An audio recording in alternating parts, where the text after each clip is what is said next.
Hello friends, नमस्ते, अस्सलाम वालेकुम, सत श्री अकाल। जो भी आपको पसंद है कबूल कीजिए और चलते हैं इंटरेस्टिंग रिएक्शन वीडियो की तरफ।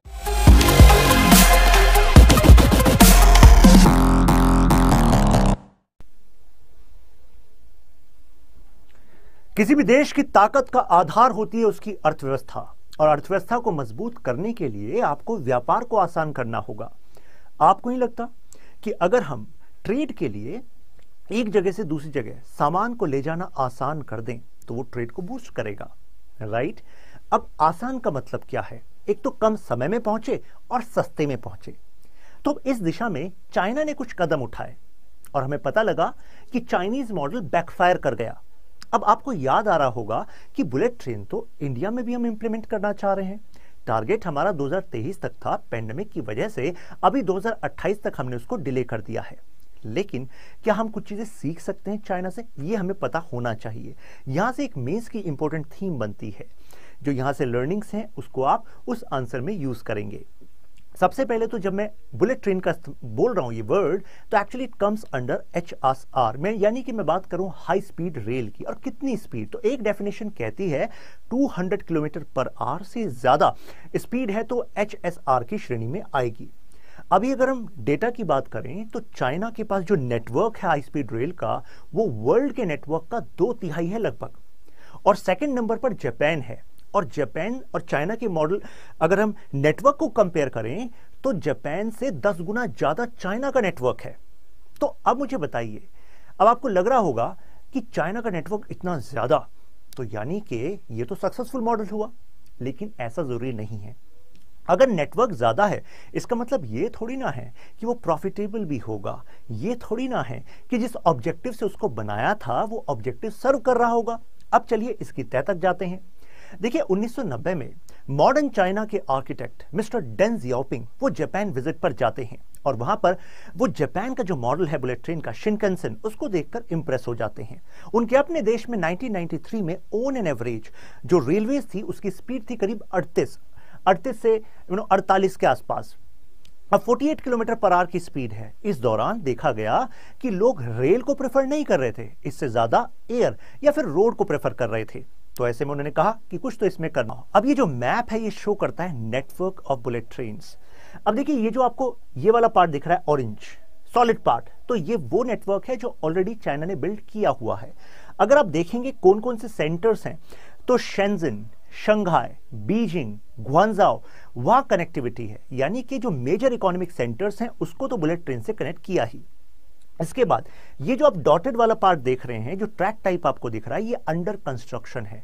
तो इससे आपको पता लगना चाहिए कि भाई जितना पार्ट ये बना हुआ में दिख रहा है, इससे कहीं ज्यादा तो अंडर कंस्ट्रक्शन है कि नहीं? अब यही तो समस्या बन गई है चाइना के साथ। इतना बड़ा पार्ट अंडर कंस्ट्रक्शन है, इसमें से कई पॉइंट्स ऐसे हैं जहां पर छोटे पार्ट पे उन्होंने स्टार्ट कर दिया है और वहां पर घाटे हो रहे हैं।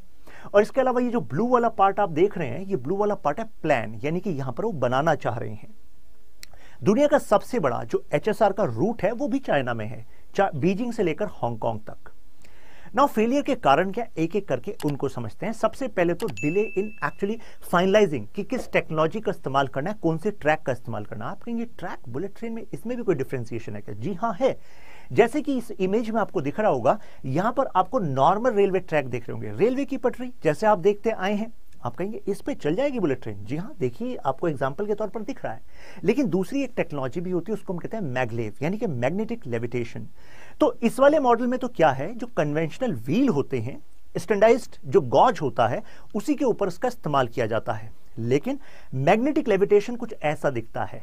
इसमें होता क्या है, ये जो गैप आप देख रहे हैं, तो मैग्नेटिक फील्ड की वजह से लिफ्टिंग और स्टेबिलिटी इसी से इंश्योर की जाती है। तो स्पीड आप काफी हद तक बढ़ा सकते हैं, लेकिन अगर ऐसी टेक्नोलॉजी इस्तेमाल कर रहे हैं तो पैसा तो खर्च होगा ना, तो कॉस्ट अच्छी खासी आती है। तो चाइना ने कहा हमें तो हाई एंड रहना है। चाइना ने मैगलेव पर मैसिव इन्वेस्टमेंट की। अब मैसिव इन्वेस्टमेंट कर तो रहे थे, लेकिन क्या अपनी तकनीक बना रहा था चाइना? नहीं, चाइना ने जर्मनी से टर्न की मॉडल लिया। टर्न की शब्द का मतलब है जर्मनी ने रेडीमेड, मतलब बुलेट ट्रेन यानी कि compartments along with this magnetic levitation जो बेसिकली ट्रैक है, ये भी दिया, तकनीक नहीं दी। तो इसके बदले जर्मनी ने अच्छा खासा अमाउंट लिया। Decline in transport density. अब आपने लगा तो दी बुलेट ट्रेन, मुद्दा यह है लोग उसका इस्तेमाल तो करें, लेकिन यह देखा गया जैसे कुछ सेंटर्स में, जैसे बीजिंग, शंघाई, शेंजन, ग्वांजाओ, कुछ इकोनॉमिक सेंटर्स में आपने लगाया और लोगों ने उसका यूज करना स्टार्ट कर दिया। अब चाइना के कई अदर प्रोविंसेस ने कहा यह तो बड़ा अच्छा चीज है, तो अब मैड रश में उन्होंने भी इस मॉडल को कॉपी करना स्टार्ट कर दिया। करिए कॉपी। अब कॉपी करने से सक्सेसफुल थोड़ी ना हो जाते हैं, अब इसमें उनको घाटा उठाना पड़ा। क्यों? क्योंकि उन रूट पर कम लोग एक्चुअली इसका इस्तेमाल कर रहे थे। अब मुझे बताइए, आपने बुलेट ट्रेन बना दी, अब कम लोग इस्तेमाल करेंगे तो पैसा आएगा क्या? पैसा नहीं आएगा तो मॉडल फेलियर साबित होगा कि नहीं? तो ऐसे में एक वर्ड यूज होता है ट्रांसपोर्टेशन डेंसिटी। पता कैसे लगता है? हम इसमें देखते हैं कि नंबर ऑफ पैसेंजर्स पर किलोमीटर कितना यूज कर रहे होंगे। मैं एग्जांपल देकर समझाता हूं। जैसे कि ये देखिए, 1318 किलोमीटर का हमारा बीजिंग से शंघाई, यानी कि उनका बीजिंग से शंघाई का ये रूट है। इसमें 48 मिलियन पैसेंजर्स पर किलोमीटर ये ट्रांसपोर्ट डेंसिटी मिलती है। अब इसी मॉडल को कॉपी किया गया लॉन्जाओ उरुक्मी लाइन। अब यहां पर देखिए 2.3 मिलियन पैसेंजर पर किलोमीटर, तो ये तो काफी डिफरेंस है। अब आप कहेंगे कि सर जापान से तो काफी आगे है ना चाइना फिर भी। अच्छा, जरा ये वाला डेटा देख लीजिए। अगर जापान की बात, चाइना की बात करें तो नेशनल अगर ओवरऑल उनका एवरेज लें तो उनका transportation density in this HSR network battery है करीब 17 मिलियन पर किलोमीटर। ये आधी है जापान की। जापान में 34 मिलियन पैसेंजर पर किलोमीटर। तो नेटवर्क भले ही जापान का कम हो, लेकिन ट्रांसपोर्टेशन डेंसिटी बेटर है। अब देखिए, चाइना नेग्लेक्टेड कन्वेंशनल सिस्टम। उन्होंने कहा हम तो हाई एंड चलेंगे। अब कन्वेंशनल आपने नेग्लेक्ट कर दिया। कन्वेंशनल सिस्टम जो है वो कॉस्ट इफेक्टिव होता। तो मुझे बताइए, अगर आप बुलेट ट्रेन मैगलेव टेक्नोलॉजी का इस्तेमाल कर रहे हैं तो चार्जेस हाई होंगे क्या? होंगे बिल्कुल। तो ऐसे में क्या हर कोई इसको इस्तेमाल कर सकता है? नहीं कर सकता। तो वो जनता जो मैगलेव बुलेट ट्रेन का पैसा नहीं दे सकती, अब उन रूट पर क्या उनकी कन्वेंशनल ट्रेन मौजूद है? वो नहीं मौजूद है, वहां पर उस पर इन्वेस्टमेंट किया नहीं, तो ये भी एक मैसिव फेलियर है। अब आप कहेंगे फिर वो लोग क्या यूज कर रहे हैं? अरे रोड तो है ना, इसी वजह से जो फ्राइट है यानी कि व्यापार के लिए रोड्स का इस्तेमाल हो रहा है ज्यादा।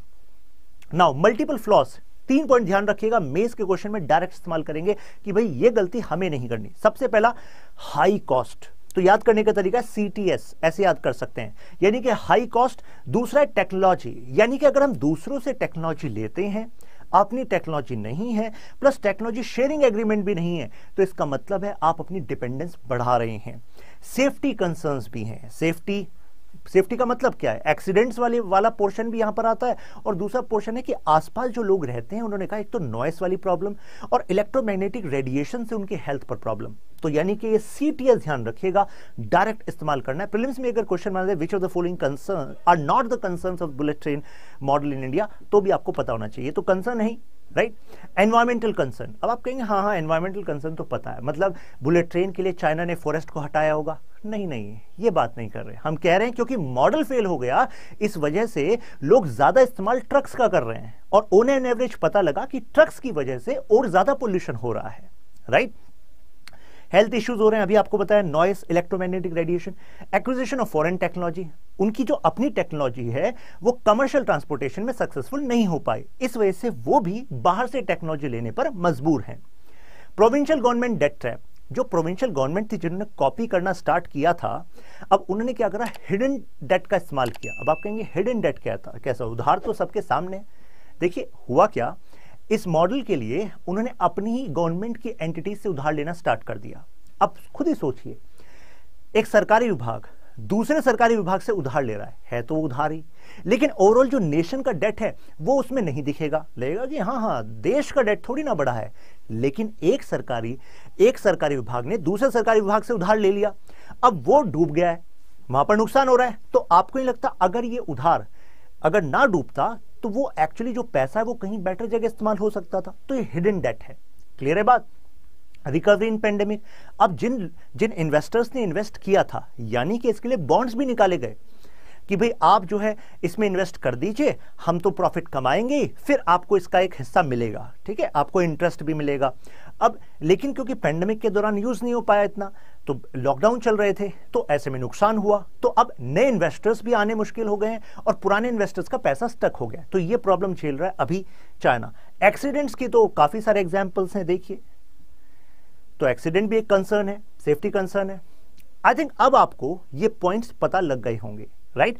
अब जरा इस क्वेश्चन को देखिए, ये करंट से क्वेश्चन है।